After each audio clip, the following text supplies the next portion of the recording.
Assalamualaikum warahmatullahi wabarakatuh. Halo teman-teman, selamat datang di my YouTube channel. Video kali ini adalah video pertama saya. Video pertama saya buat untuk memenuhi tugas mata kuliah Pendidikan Moderasi Islam di bawah bimbingan Bapak Mujibur Rahman. Sebelumnya, perkenalkan nama saya Dia Rehana dengan link 21411040216 dari kelas 1 Pendidikan Agama Islam B Universitas Islam Negeri Profesor Kiai Haji Saifuddin Zuhri Purwokerto. Video kali ini saya akan menjelaskan mengenai pendidikan moderasi Islam. Besar harapan saya, semoga video yang saya buat dapat memberi manfaat pengetahuan mengenai moderasi Islam kepada teman-teman semua. Baik, lanjut saja ke materi yang akan saya bahas.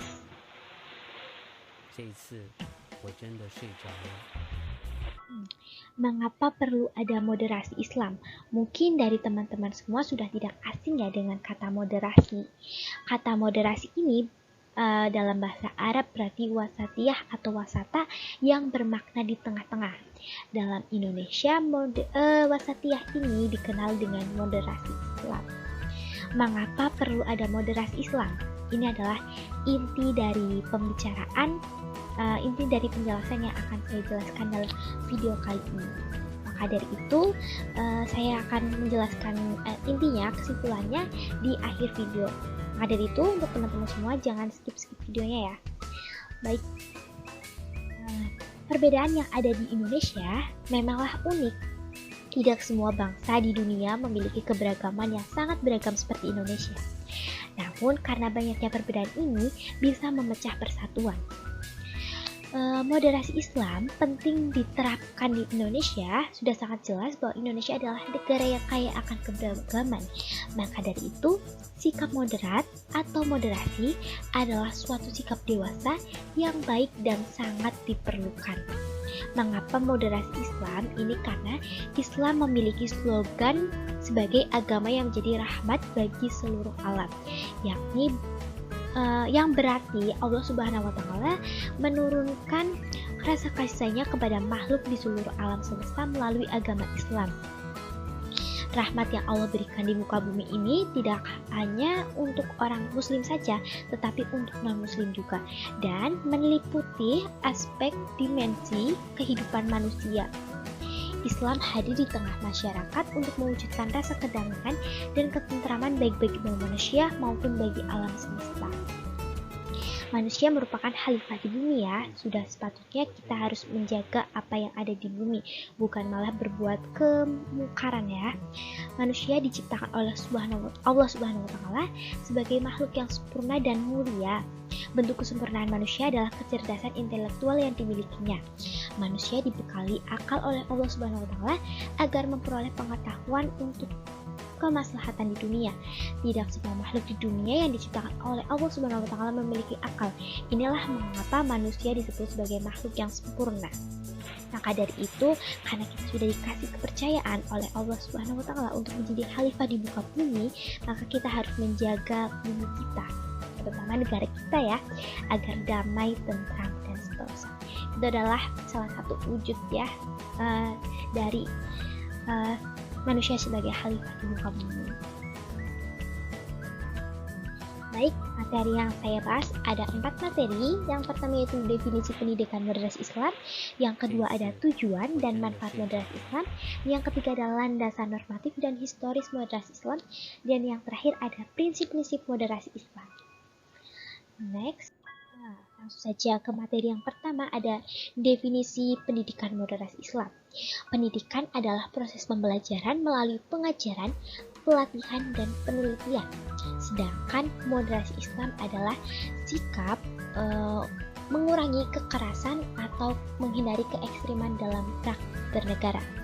Jadi dapat disimpulkan, pendidikan moderasi Islam adalah proses pembelajaran melalui pengajaran, pelatihan, dan penelitian untuk menumbuhkan sikap yang mengurangi kekerasan atau menghindari keekstriman dalam praktik bernegara. Untuk materi definisi pendidikan moderasi Islam ini saya ambil dari jurnal Moderasi Agama sebagai Perekat dan Pemersatu Bangsa yang diterbitkan pada tahun 2021 karya Kak Joni Tapinku. Jurnal ini diakses di web IAIN Pare. Yang kedua yaitu dari jurnal Pentingnya Memahami Fungsi dan Tujuan dari Pendidikan. Jurnal ini diterbitkan pada tahun 2020 dan dapat diakses di web Accelerant. Jurnal ini karya dari Kak Niko Ramdhani. Baik teman-teman, lanjut ya ke materi kedua, yaitu ada tujuan dan manfaat moderasi Islam. Tujuannya sebagai solusi agar dapat menjadi kunci penting untuk menciptakan kehidupan keagamaan yang rukun, harmoni, dan damai. Siapa sih orang yang tidak ingin lingkungannya ditinggalinya itu rukun, harmoni, dan damai? Jika semuanya rukun, harmoni, dan damai, maka itu adalah wujud dari persatuan dan kesatuan yang sudah terjadi, sudah terjalin, dan itu lingkungannya akan sangat tentram. Ya, baik. Untuk manfaat ada terwujudnya ketertiban dalam masyarakat beragama. Jadi jika moderasi ini sudah benar-benar terjadi dalam sebuah negara, maka negara itu akan tertib masyarakatnya. Dan dengan ketertiban ini mungkin bisa membuat negara semakin menciptakan produk-produk baru ya, menumbuhkan produk-produk baru, dan negara semakin terkenal di negara lain, dan bisa mungkin negaranya akan jadi negara yang maju. Baik, untuk materi kali ini saya ambil dari jurnal Merawat Keberagaman dengan Moderasi Beragama yang diterbitkan pada tahun 2021 karya Kak Ahmad Natsir.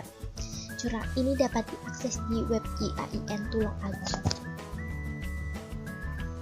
Baik, untuk selanjutnya yaitu landasan normatif moderasi Islam. Mungkin ya dari teman-teman semua tidak asing dengan kata normatif. Normatif ini acuan, sedangkan landasan adalah yang mendasari. Jadi yang menjadi acuan dalam moderasi Islam yaitu Al-Quran dan hadis. Karena sudah sepatutnya ya umat muslim itu untuk berpegang teguh pada Al-Quran. Karena Al-Quran ini adalah petunjuknya umat manusia. Dan Al-Quran ini adalah penyempurna bagi kitab-kitab sebelumnya. Yang terpenting adalah kita harus mengikuti ajaran Al-Quran, ya, menaati perintah Allah SWT dan menjauhi larangannya. Untuk materi kali ini saya ambil dari PPT kelompok saya sendiri ya, pada presentasi kelompok 1, yaitu dengan judulnya Normativitas dan Historisitas Moderasi Islam.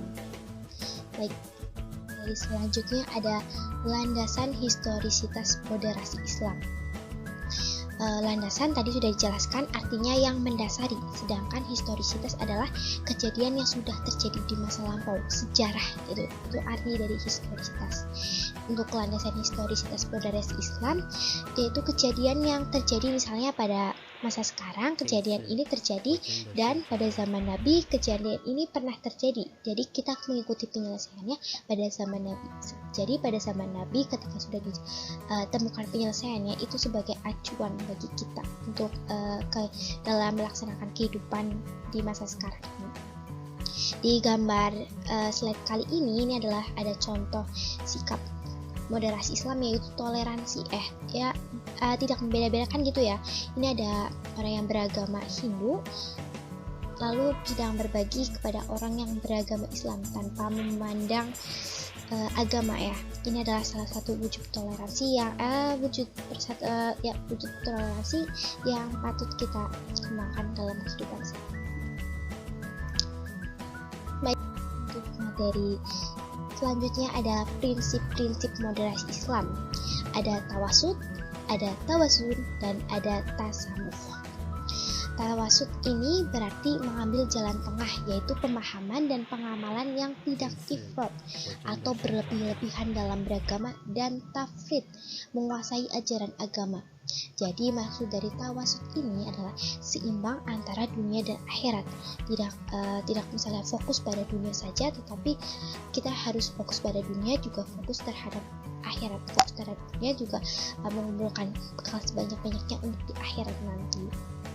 Karakter tasawuf ini harus mampu diimplementasikan dalam berbagai bidang agar nantinya sikap dan perilaku umat Islam dapat dijadikan teladan bagi umat lain.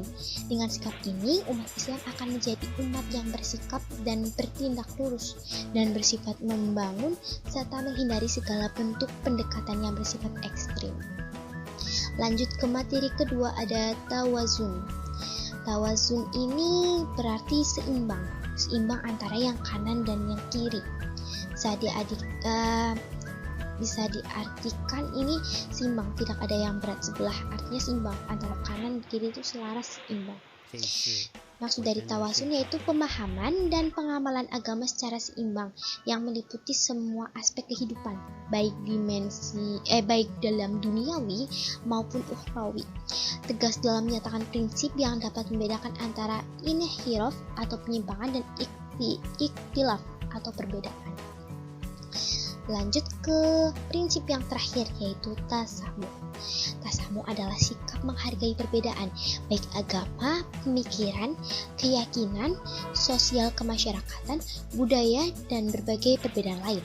Kata tasamuh secara harfiah berasal dari kata samhan yang memiliki arti kemudahan atau memudahkan. Jadi tasamuh memiliki makna yaitu memberikan tempat dan kesempatan yang sama kepada siapapun tanpa memandang perbedaan latar belakang apapun. Sedangkan i'tidal artinya tegak lurus, yaitu sikap tegak dalam arti tidak condong pada kepentingan di luar umat. Menjunjung tinggi keharusan yang berlaku adil dan lurus di tengah-tengah kehidupan bersama. Prinsip-prinsip moderasi Islam ini harus diimplementasikan ya dalam kehidupan sehari-hari agar moderasi Islam ini terwujud, khususnya di Indonesia. Dan prinsip-prinsip moderasi Islam ini bisa dimulai dari diri sendiri ya, karena kalau diri kita sendiri udah, itu kita baru bisa meminta orang lain untuk melakukan hal yang sama kita. Karena kadang kalau kita menyuruh orang lain tapi diri kita belum, itu adalah sesuatu yang sebaiknya jangan. Sebaiknya dimulai dari diri kita sendiri, baru orang lain. Baik, untuk sikap moderasi penting itu alasannya yang pertama karena memahami realitas yang ada, yang kedua untuk memahami fikih prioritas, yang ketiga memberikan kemudahan kepada orang lain.